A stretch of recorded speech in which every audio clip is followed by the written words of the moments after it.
Malam 30 September 1965, suara tembakan bergema di Jakarta.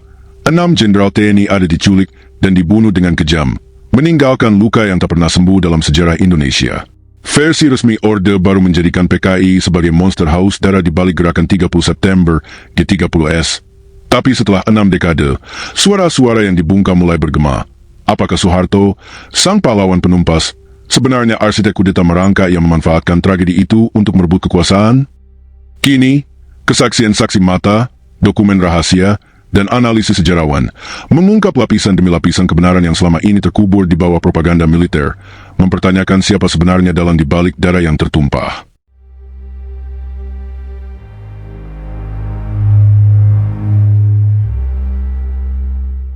Menggugat narasi sejarah yang dipaksakan.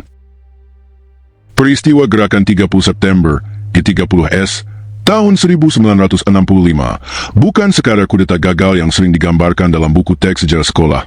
Ia merupakan titik balik tragis yang memicu pembantaian massal terhadap ratusan ribu hingga 1 juta orang yang dituduh berafiliasi dengan Partai Komunis Indonesia, serta menandai akhir era kepemimpinan Presiden Soekarno.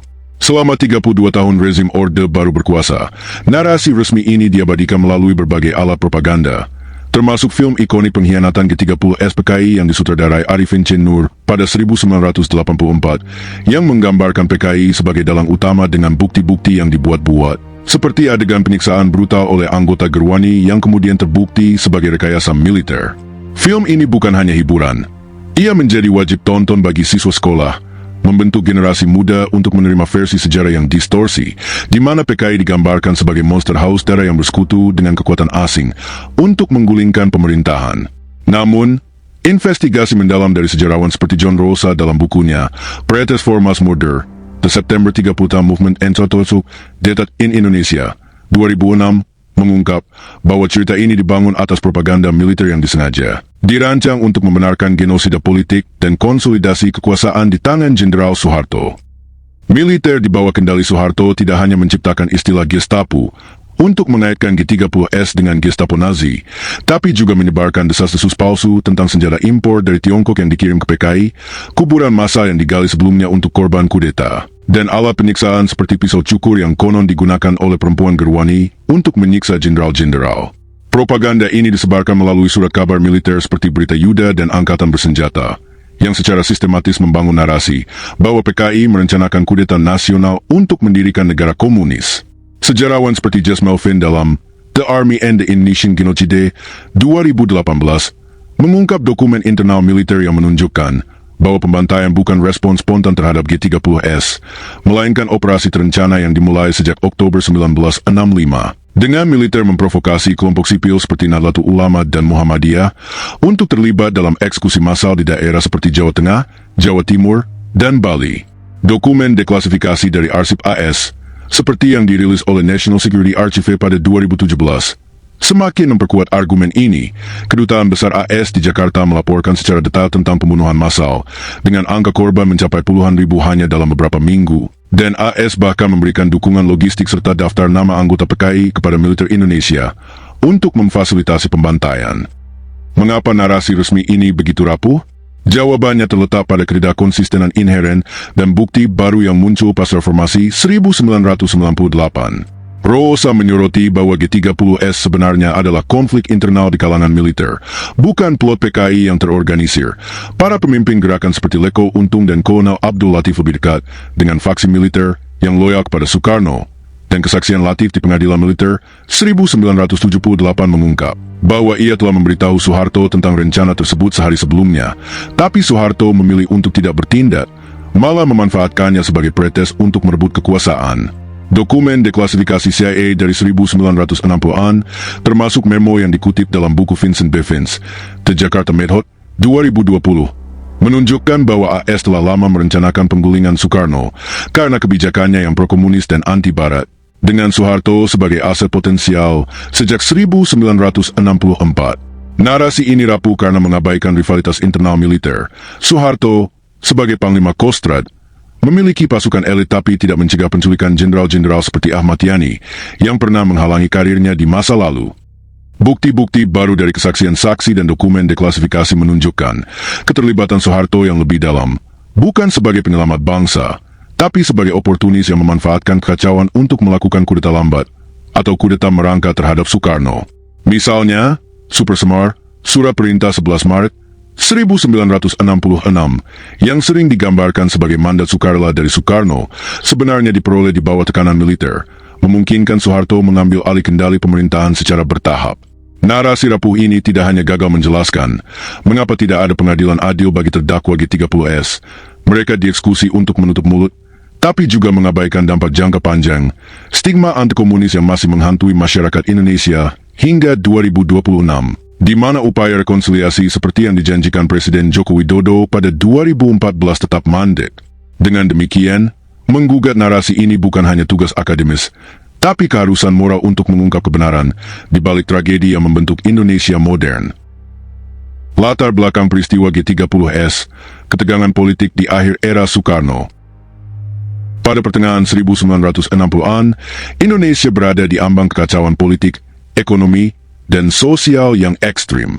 Presiden Soekarno, yang memimpin melalui sistem demokrasi terpimpin sejak Dekret Presiden 5 Juli 1959, berusaha menjaga keseimbangan kekuatan melalui konsep Nasakom, nasionalisme, agama, komunisme.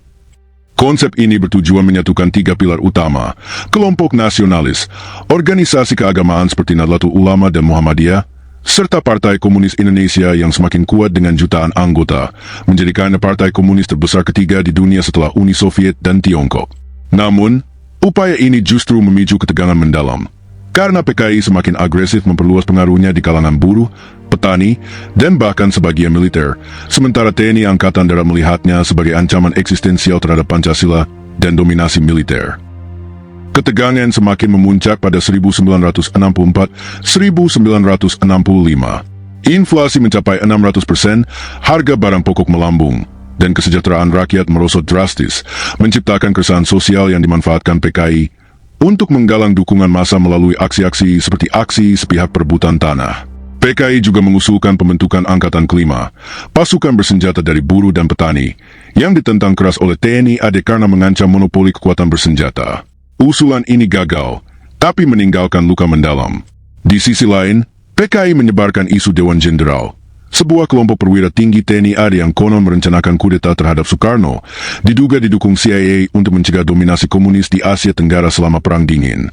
Isu ini beredar luas sejak 1964, diperparah oleh sakitnya Soekarno pada Juli 1965, yang memicu rumor tentang suksesi kekuasaan. Konteks internasional memperkeruh situasi. Amerika Serikat, melalui CIA, telah lama khawatir dengan kebijakan Soekarno yang pro-komunis dan konfrontasi dengan Malaysia. Dokumen deklasifikasi AS menunjukkan bahwa CIA memberikan dukungan logistik, daftar nama anggota PKI, dan peralatan komunikasi kepada faksi militer anti-komunis untuk mempersiapkan penggulingan. Meskipun tidak ada bukti langsung CIA merencanakan G30S, dokumen tersebut mengonfirmasi bahwa AS menyambut baik pembantaian massal pasca G30S sebagai peluang untuk menggeser Indonesia dari orbit komunis. Di tengah tegangan ini, rivalitas internal TNI AD menjadi faktor krusial. Jenderal Ahmad Yani, sebagai Panglima Angkatan Darat, mengendalikan struktur komando teritorial, Kodam, dan pasukan khusus, termasuk Kostrad yang dipimpin Mayor Jenderal Soeharto. Yani dikenal anti-komunis tegas dan dekat dengan Soekarno, tapi ada friksi dengan Soeharto, yang pernah disebut Jenderal Bodoh oleh lingkaran Yani, karena perbedaan pandangan soal korupsi, gaya hidup, dan pendekatan terhadap PKI. Soeharto, sebagai Pangkostrat, memiliki pasukan elit mobile yang strategis, tapi posisinya sering diremehkan oleh kelompok Yani. Malam 30 September menuju 1 Oktober 1965 menjadi puncak ledakan. Pasukan yang dipimpin Letko Untung dari Resimen Cakrabirawa, pengawal presiden yang dekat dengan PKI, bergerak dari markas di Lubang Buaya sekitar pukul 3 waktu Indonesia Barat.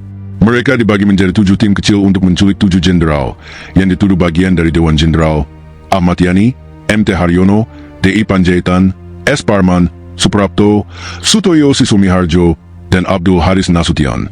3 jenderal, Yani, Haryono, Panjaitan, dibunuh langsung di rumah mereka karena menolak ditangkap.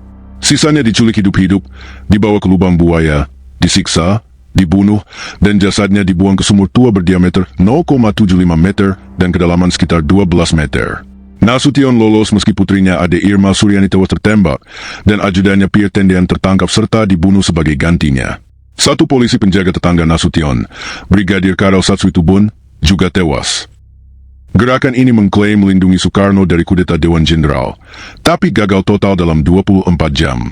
Pada pagi 1 Oktober, Untung mengumumkan pembentukan Dewan Revolusi melalui RRI, menguasai titik strategis sementara. Namun, Soeharto, yang tidak menjadi target karena dianggap loyalis Soekarno, dengan cepat mengambil alih komando dari markas Kostrad, menumpas pemberontak menggunakan pasukan elitnya, dan memulai pembalasan sistematis yang memicu pembantaian massal terhadap ratusan ribu orang yang dituduh berafiliasi PKI. Peristiwa ini bukan sekadar kudeta gagal, ia adalah katalisator perubahan kekuasaan. Soeharto memanfaatkannya untuk menggerogoti otoritas Soekarno melalui Super Semar 1966, membuka jalan bagi Orde Baru. Bukti dari kesaksian saksi, dokumen deklasifikasi, dan analisis sejarawan seperti John Rosa menunjukkan bahwa G30S lebih merupakan konflik internal militer yang dimanfaatkan, bukan plot PKI tunggal, di tengah ketegangan perang dingin yang melibatkan kekuatan asing. Kesaksian Abdul Latif, pengkhianatan dari rekan sendiri. Kolonel Abdul Latif, salah satu tokoh sentral dalam gerakan 30 September, G30S, yang divonis hukuman mati dan kemudian menjadi hukuman seumur hidup, memberikan kesaksian paling mengejutkan yang mengguncang fondasi narasi resmi Orde Baru. Latif bukanlah sosok sembarangan.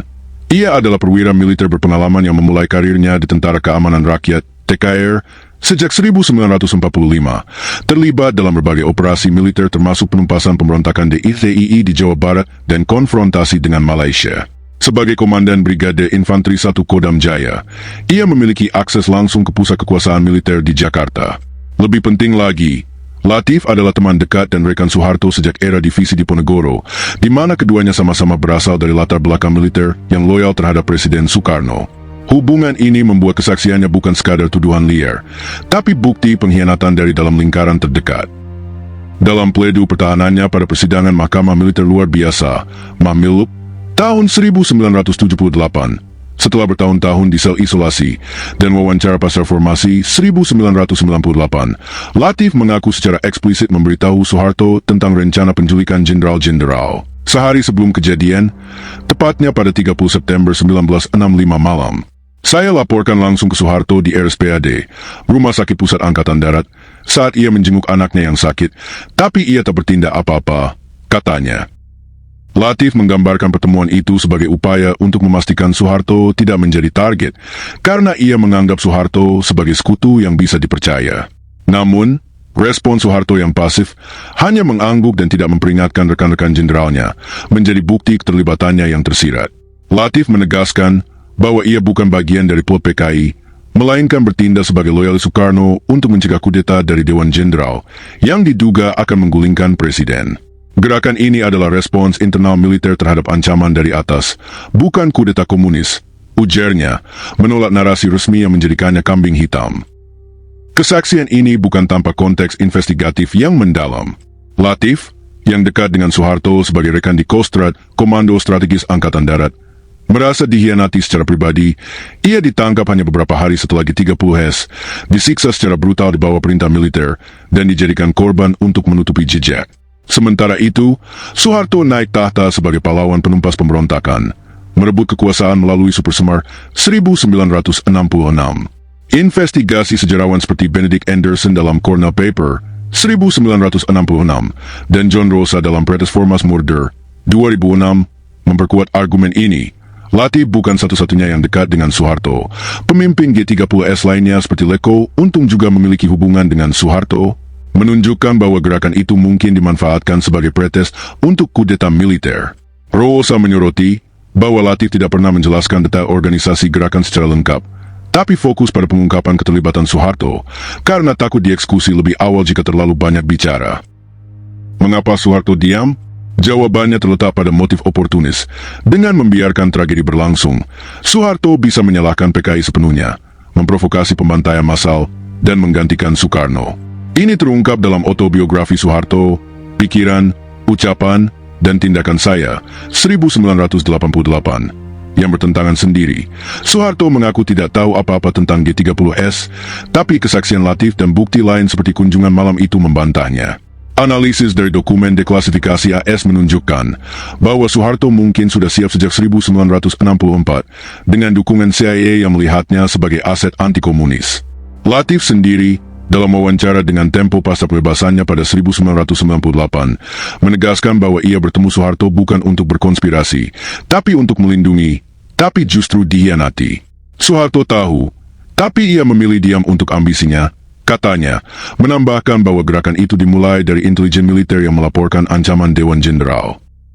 Argumentasi ini semakin kuat dengan bukti bahwa Latif bukan satu-satunya saksi.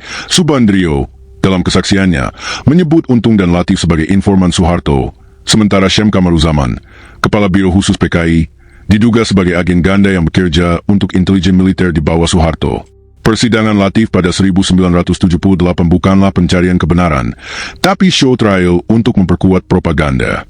Pasca reformasi, kesaksian Latif menjadi dasar tuntutan pelurusan sejarah, seperti dalam International People's Tribunal 1965 yang menyimpulkan bahwa pembantaian adalah genosida terencana dengan G30S sebagai dalih. Namun, hingga 2026, arsip militer tetap tertutup, meninggalkan pertanyaan, jika Soeharto tak bersalah, mengapa Latif, teman lamanya, diadili tanpa pengadilan adil? Kesaksian ini bukan akhir, tapi kunci untuk membongkar kudeta merangkak yang membentuk Orde Baru atas darah dan pengkhianatan. Kesaksian Subandrio, kudeta merangkak Soeharto. Dr. Subandrio, mantan Wakil Perdana Menteri satu era Soekarno, yang dipenjara selama 30 tahun atas tuduhan terlibat dalam gerakan 30 September, G30S, membongkar sisi gelap Mayor Jenderal Soeharto melalui memoarnya yang kontroversial, Kesaksianku tentang G30S, 2000. Buku setebal sekitar 80 halaman ini bukan sekadar pembelaan diri terhadap vonis hukuman mati yang kemudian dikurangi menjadi seumur hidup. Ia dibebaskan pada 1995 karena alasan kesehatan dan meninggal pada 2004. Melainkan serangan balik tajam terhadap narasi resmi Orde Baru. Subandrio menegaskan bahwa dalang utama di balik kekacauan 1965 bukan PKI, melainkan Soeharto sendiri, yang melakukan kudeta merangkak atau kudeta lambat, untuk menggerogoti kekuasaan Presiden Soekarno secara sistematis dan licik. Menurut Subandrio, kudeta merangkak ini terdiri dari 4 tahap strategis. Pertama, menyingkirkan saingan berat di kalangan perwira tinggi seperti Jenderal Ahmad Yani dan Jenderal Ahan Nasution, yang terrealisasi melalui G30S. Kedua, menghancurkan PKI sebagai partai massa besar yang dekat dengan Soekarno. Ketiga, melumpuhkan para menteri pembantu presiden, termasuk dirinya sendiri. Dan keempat, melumpuhkan Soekarno secara langsung. Ia menulis bahwa Soeharto tidak bisa langsung naik ke puncak kekuasaan karena harus melewati para jenderal senior dan menghadapi pengaruh kuat Soekarno.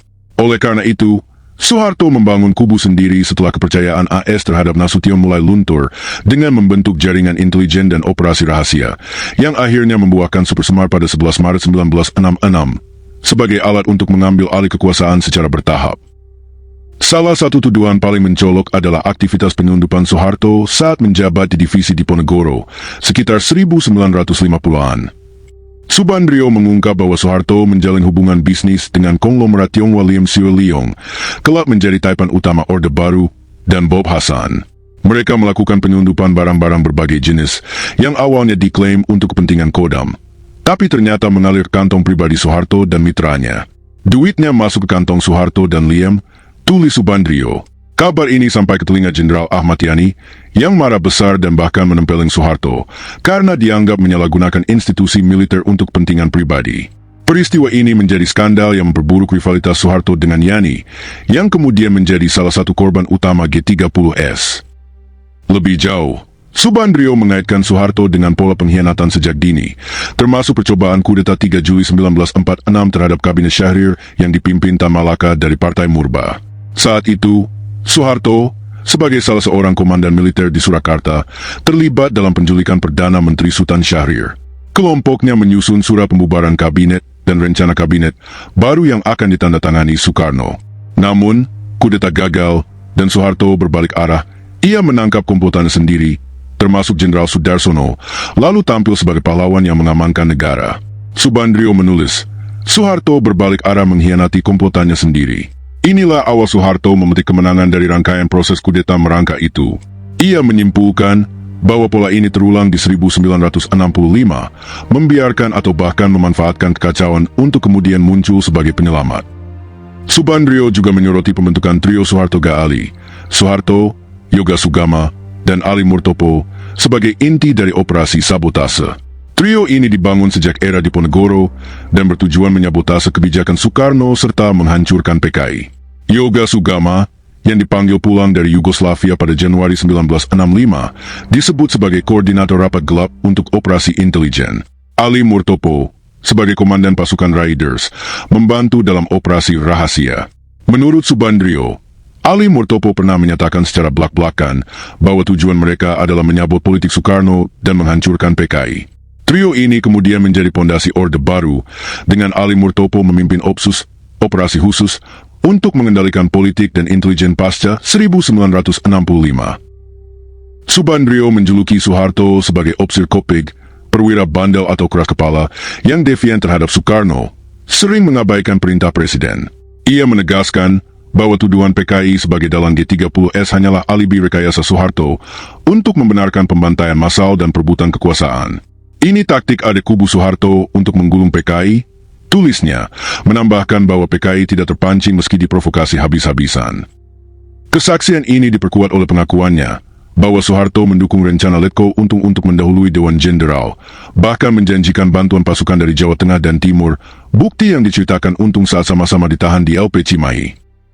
Memoir Subandrio tetap menjadi sumber kontroversial bagi pendukung Orde Baru. Ia dianggap bias karena statusnya sebagai tahanan politik. Bagi kritikus, ia adalah bukti langka dari korban langsung yang angkat bicara pasca reformasi. Hingga 2026, kesaksian ini terus memicu perdebatan tentang siapa sebenarnya dalam tragedi 1965, dengan tuduhan kudeta merangkap Soeharto menjadi salah satu teori paling kuat yang menggugat narasi resmi selama puluhan tahun. Teori konspirasi, Soeharto sebagai dalang utama. Di antara berbagai teori yang beredar hingga 2025 hingga 2026 mengenai siapa dalang sebenarnya di balik gerakan 30 September 1965, G30S, teori yang menempatkan Mayor Jenderal Soeharto sebagai aktor utama tetap menjadi yang paling kontroversial dan paling banyak dibahas oleh sejarawan kritis, saksi mata, serta analisis pasca reformasi.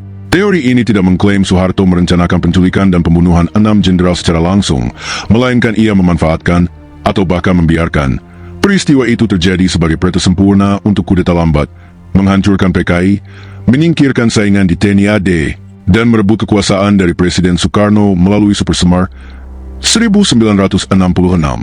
Bukti-bukti yang mendukung teori ini berasal dari kesaksian saksi, inkonsistensi narasi resmi, analisis sejarawan, dan dokumen deklasifikasi, meskipun narasi Orde Baru selama puluhan tahun berhasil menekan diskusi ini. Salah satu dasar utama teori ini adalah posisi strategis Soeharto sebagai Panglima Kostrad, Komando Strategis Angkatan Darat, yang memberinya kendali atas pasukan elit mobile dan cadangan utama TNI ada di Jakarta. Pada malam 30 September 1965, ketika pasukan Letko Untung dari Resimen Cakrabirawa bergerak menculik 7 jenderal, Soeharto justru tidak menjadi target, padahal sebagai salah satu jenderal penting, ia seharusnya masuk daftar jika G30S benar-benar bertujuan membersihkan Dewan Jenderal anti-Soekarno. Sebaliknya, Soeharto dengan cepat mengambil alih komando pada pagi 1 Oktober, menumpas gerakan dalam hitungan jam, dan memulai propaganda yang menyalahkan PKI sepenuhnya. Sejarawan Belanda W.F. Wertheim, dalam analisisnya yang terkenal, termasuk makalah 1990 berjudul Sejarah tahun 1965 yang tersembunyi, menilai bahwa Soeharto memiliki kemungkinan besar berada di pihak yang berkomplot karena ketidakpuasannya terhadap kepemimpinan TNI AD di bawah Jenderal Ahmad Yani. Wertheim menyoroti inkonsistensi keterangan Soeharto sendiri dalam berbagai wawancara. Misalnya, ia mengaku tidak tahu apa-apa tentang rencana G30S, tapi kesaksian Kolonel Abdul Latif menunjukkan pertemuan malam itu di RSPAD, di mana Latif melaporkan rencana penculikan, namun Soeharto tidak bertindak atau memperingatkan rekan-rekannya. Syem Kamaruzaman, Kepala Biro Khusus PKI yang bertanggung jawab atas operasi rahasia partai, sering disebut sebagai kaki tangan atau agen ganda yang bekerja untuk Soeharto. Syem, yang dieksekusi pada 1986 setelah 19 tahun penjara, muncul sebagai saksi kunci dalam persidangan PKI pada 1967 dan mengonfirmasi peran Biro Khusus dalam G30S. Namun, investigasi mendalam, termasuk buku seperti Syem Kamaruzaman, Agos in TG30S Machine, menunjukkan Syem sebagai figur misterius yang mungkin berperan ganda, loyalis Aidit di satu sisi, tapi aksesnya ke militer membuatnya dicurigai sebagai alat intelijen Soeharto untuk memprovokasi kekacauan. Teori ini diperkuat oleh fakta bahwa banyak pelaku G30S seperti Letko Untung dan Kolonel Latif adalah mantan anak buah Soeharto dari era divisi Diponegoro, menciptakan dugaan bahwa gerakan itu dimanipulasi dari dalam. Rivalitas pribadi dan struktural dengan Jenderal Ahmad Yani menjadi motif kuat lainnya. Yani, sebagai Panglima AD, menghalangi ambisi Soeharto, termasuk menempelengnya karena kasus penyelundupan dengan Lim Siu Leong di masa lalu. Pembunuhan Yani dan jenderal senior lainnya membersihkan jalan bagi Soeharto untuk naik menjadi Panglima AD pada 16 Oktober 1965. Benedict Anderson dan Ruth M. Sive dalam Cornell Paper 1966, yang dilarang di Indonesia era Orde Baru, menegaskan bahwa G30S adalah konflik internal TNI AD, bukan kudeta komunis nasional. Mereka berargumen bahwa gerakan itu dilakukan oleh perwira menengah loyal Soekarno untuk mencegah Dewan Jenderal, yang diduga berencana kudeta dengan dukungan CIA. Anderson kemudian memperluas teori ini, menyatakan bahwa Soeharto mungkin mengetahui rencana sebelumnya dan membiarkannya berjalan, untuk kemudian muncul sebagai penyelamat, memanfaatkan kekacauan untuk membalikkan kekuasaan.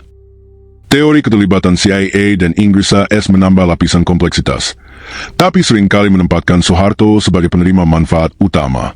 Dokumen deklasifikasi AS 2017 menunjukkan bahwa CIA memberikan daftar nama anggota PKI kepada militer Indonesia, mendukung propaganda anti-komunis, dan melihat pembantaian massal sebagai kesuksesan dalam mencegah dominasi komunis di Asia Tenggara. Namun, bukti menunjukkan CIA tidak merencanakan G30S secara langsung. Mereka lebih fokus mendukung faksi anti-Soekarno seperti Soeharto sejak 1964. Peter Delescat dan lainnya berargumen bahwa AS destabilisasi ekonomi Indonesia untuk melemahkan Soekarno, tapi Soeharto tetap sentral. Ia memanfaatkan kekacauan untuk kudeta via Supersemar yang diperoleh di bawah tekanan militer. Teori ini semakin kuat dengan kesaksian pasca reformasi, seperti Pledul Latif 1978 dan Memoir Subandrio 2000, serta buku Jess Melvin The Army and the Indonesian Genocide 2018 yang mengungkap perencanaan militer jangka panjang di bawah Soeharto. Hingga 2026, perdebatan ini tetap hidup di media sosial dan diskusi akademik, dengan tuntutan pembukaan arsip militer yang masih tertutup. Meskipun bukti langsung sulit didapat karena eksekusi cepat terhadap pelaku dan saksi, pola pengkhianatan Soeharto dari 1946 hingga 1965 menunjukkan bahwa G30S bukan kebetulan, melainkan katalisator yang ia manfaatkan secara oportunis untuk membangun orde baru atas darah ratusan ribu korban. Teori ini bukan sekadar konspirasi, ia adalah argumen kuat yang menggugah fondasi narasi resmi dan menuntut rekonsiliasi sejarah Indonesia. Saatnya menghadapi sejarah dengan mata terbuka. Apakah Soeharto benar-benar pahlawan nasional yang menyelamatkan Indonesia dari ancaman komunis, atau justru pengkhianat oportunis yang memanfaatkan tragedi Gerakan 30 September 1965, G30S, untuk merebut kekuasaan melalui kudeta merangkak? Bukti-bukti yang terungkap dari kesaksian saksi kunci seperti Kolonel Abdul Latif dan Dr. Subandrio, ditambah analisis mendalam sejarawan seperti John Rosa, Benedict Anderson, dan Jess Melvin, semakin menguatkan argumen bahwa Soeharto bukanlah korban kebetulan, melainkan aktor sentral yang membiarkan atau bahkan memprovokasi kekacauan untuk menyingkirkan saingan-saingannya di TNI AD, menghancurkan PKI, dan menggerogoti otoritas Presiden Soekarno. Kesaksian Latif tentang pertemuan malam sebelum tragedi, di mana Soeharto diberitahu rencana penculikan tapi memilih diam, serta tuduhan Subandrio tentang kudeta merangkak melalui jaringan seperti trio Soeharto-Gali, bukan sekadar spekulasi. Ia didukung pola pengkhianatan Soeharto sejak 1946 dan dokumen deklasifikasi, yang menunjukkan perencanaan militer jangka panjang. Tidak ada pengadilan adil bagi para terdakwa G30S. Mereka dieksekusi secara cepat untuk menutup mulut, meninggalkan narasi resmi Orde Baru yang penuh rekayasa propaganda, sebagai satu-satunya versi yang dominan selama puluhan tahun. Tragedi ini tidak berhenti pada malam 30 September. Ia melahirkan pembantaian massal terhadap ratusan ribu hingga 1 juta jiwa yang dituduh berafiliasi dengan PKI, sebuah genosida birokratis yang terencana oleh militer di bawah Soeharto, dengan dukungan kelompok sipil dan kekuatan asing seperti CIA. Dampak jangka panjangnya masih terasa hingga kini. Stigma anti-komunis yang membatasi kebebasan berekspresi, trauma lintas generasi bagi keluarga korban, dan ketidakadilan yang belum terselesaikan. seperti hak-hak korban yang diabaikan oleh negara. Hingga 2026, misteri ini terus bergaung di masyarakat Indonesia dengan tuntutan semakin keras dari aktivis hak asasi manusia, sejarawan, dan generasi muda untuk membuka arsip militer yang masih tertutup rapat. Dokumen deklasifikasi dari AS, Rusia, Tiongkok, dan Jepang telah memberikan wawasan baru, mengungkap keterlibatan militer dalam pembantaian dan propaganda palsu. Tapi arsip nasional Indonesia tetap menjadi tabu, sebuah benteng terakhir untuk melindungi narasi resmi. Bahkan, pada 2025, pemerintah Indonesia dilaporkan berencana menulis ulang sejarah pembantaian 1965 hingga 1966. Sebuah langkah yang memicu kontroversi karena dikhawatirkan justru memperkuat distorsi daripada mengungkap kebenaran. Sementara itu, lembaga seperti International People's Tribunal 1965 terus menyerukan rekonsiliasi, menuntut negara mengakui kejahatan terhadap kemanusiaan dan memberikan restitusi bagi korban. Mengabaikan pelajaran dari G30S berarti mengulang tragedi, seperti yang terlihat dalam ketegangan politik kontemporer, di mana polarisasi ideologi masih memecah belah bangsa. Indonesia harus menghadapi masa lalunya dengan mata terbuka, melalui investigasi independen, pendidikan sejarah yang netral, dan dialog nasional yang inklusif.